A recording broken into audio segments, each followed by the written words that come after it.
প্রিয় দর্শক, আসসালামু আলাইকুম। আজকে আমরা দেখতে পাচ্ছেন সেই কাঙ্ক্ষিত মোটা বালু আমাদের যমুনার যেগুলো বিল্ডিংয়ের কাজে এবং নানান ধরনের ঘর মেরামতে ব্যবহার করা হয়। শুধু তাই নয়, আমরা এগুলো কিন্তু বহুত আপনারা যেভাবে দেখতে পাচ্ছেন যে আমরা সহজে এগুলো পেয়ে যাই, কিন্তু ততটাও সহজে এগুলো কিন্তু পাওয়া যায় না।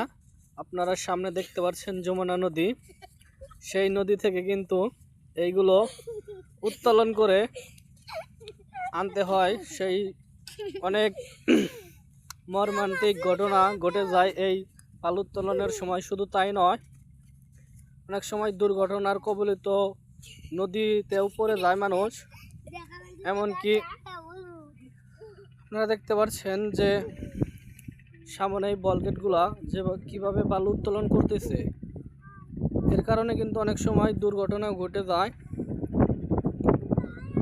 আর আশেপাশে দেখতে পাচ্ছেন সেই বডিগুলা নদী থেকে বালু উত্তোলন করে আনতেছে, এবং সেই বালুগুলা আপনারা দেখতে পাচ্ছেন যে সামনেই অনেক উঁচু পাহাড়ের মতো করা হইতেছে, এবং আপনারা দেখতে পাচ্ছেন বেকু দিয়ে সেই বালুগুলাকে গাড়ির ভিতরে দেওয়া হচ্ছে, এবং সেই গাড়ি দিয়েই কিন্তু আপনাদের কাছে এই বালুগুলা আপনাদের বিল্ডিং বানানোর কাজে এবং ঘর মেরামতের কাজে ব্যবহার করতেছেন।